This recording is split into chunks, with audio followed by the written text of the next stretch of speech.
Kalau kita mencari pemimpin Indonesia ke depan, maka kita harus memilih pemimpin yang berkemampuan manuver di antara 190 negara dunia, terutama negara Sekutu Barat dan negara terikat dengan Yuan Tiongkok secara mumpuni.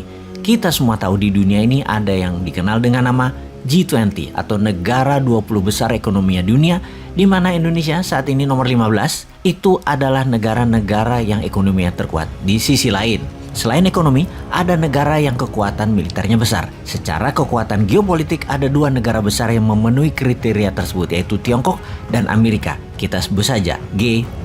Pemimpin ke depan harus pandai manuver di G2. Jangan miring ke salah satu yang akan membuat ekonomi bernegara Indonesia jadi tidak stabil karena akan jadi padang kurusetranya G2. Kita jadi medan perangnya kekuatan dua negara besar. Kita tidak akan bisa jadi negara berdaulat penuh. Harus cantik aja memainkannya.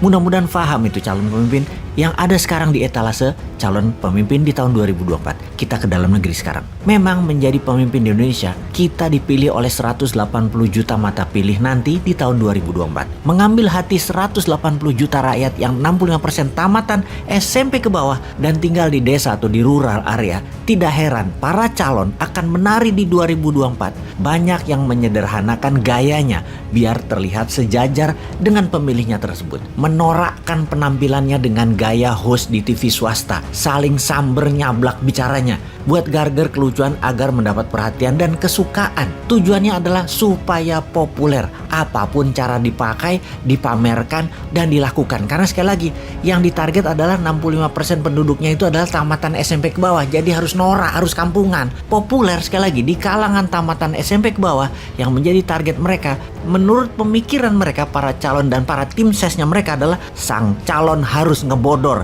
harus ngelawak dan sejenisnya, menjadikan dirinya seperti badut. Dan hebatnya, it works. Berhasil cara itu. Mereka jadi populer beneran. Urusan nanti tidak punya dana kampanye 9 triliun bukan masalah. Karena sudah populer, ya para oligar siap urun dana. Oligar pasti yang membiayai, walau nanti pas jabat 9 triliunnya harus dibalikin 10 kali lipat. Ora opo-opo, gampang itu. Akan dipermudah dengan kebijakan yang berpihak kepada para bohir atau para sponsor pemodal kemenangan untuk jadi presiden kemarin. Yang penting sekarang sohor dan jadi presiden. Wes ngonoto. Kita perjelas sekali lagi nih ya. Semua yang mau nyalonin jadi presiden, misinya satu, memenangkan hati rakyat agar populer. Ketika rating mereka naik, disinilah aslinya Indonesia Got Presiden atau ajang pencari pesohornya para oligar itu dilakukan. Apa benar-benar untuk rakyat mereka itu, para calon yang bekerja nantinya? Ya enggak lah, balikin modalnya dulu para oligar dan sponsor, termasuk memberi jabatan tim sesnya dulu, serta bagi kue kepada para politikus partai di posisi basah di pemerintahannya agar modalnya pada balik dulu. Intinya, 3 lingkaran utama pejabat tertinggi adalah oligar, sponsor, partai, dan politikus. Terakhir adalah tim ses.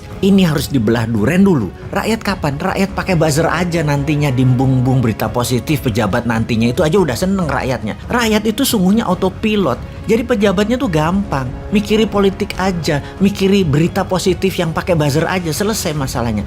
Di sini kita di tahun 2024 kita harusnya mulai sadar. Kita harus membangun kesadaran bernegara bahwa kita harus memilih pemimpin yang tidak ada unsur oligarkinya, mengerti manuver luar negeri dan punya konsep memakmurkan rakyat secepat mungkin, lalu membuat Indonesia menjadi negara superpower di tahun 2045 dengan GDP per kapita naik 5 kali lipat dari sekarang menjadi di atas $20.000 GDP per kapitanya. Coba kita review 2 presiden terakhir, karena 2 presiden terakhir dipilih langsung sistemnya.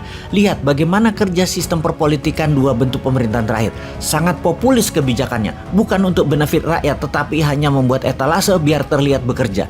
GDP per kapita nggak naik selama 7 tahun, nggak kerasa buat rakyat. Di mantannya dulu dia beruntung karena harga komoditi naik di tahun akhir jabatan dia di 2010-2013, jadi terlihat menaikkan pendapatan, padahal dapatnya windfall, dapatnya durian runtuh. Jujur, bukan dari kebijakannya. Intinya ke depan harus berubah 180 derajat. Sayangnya para calon yang di etalase mengacu pada gaya 3 pemerintahan terakhir yang populerisme, pro investasi asing, termasuk FDI dan hutang negara karena APBN selalu minus. Jujur, heran deh di kalangan masyarakat hanya mengutak-atik 10 nama di etalase para calon 2024 tanpa satu pun melihat kualifikasi mereka untuk punya konsep bernegara agar Indonesia menjadi negara superpower di 2045. Ayo, rincikan grand plan-nya. Ada nggak? Pengen tahu kita?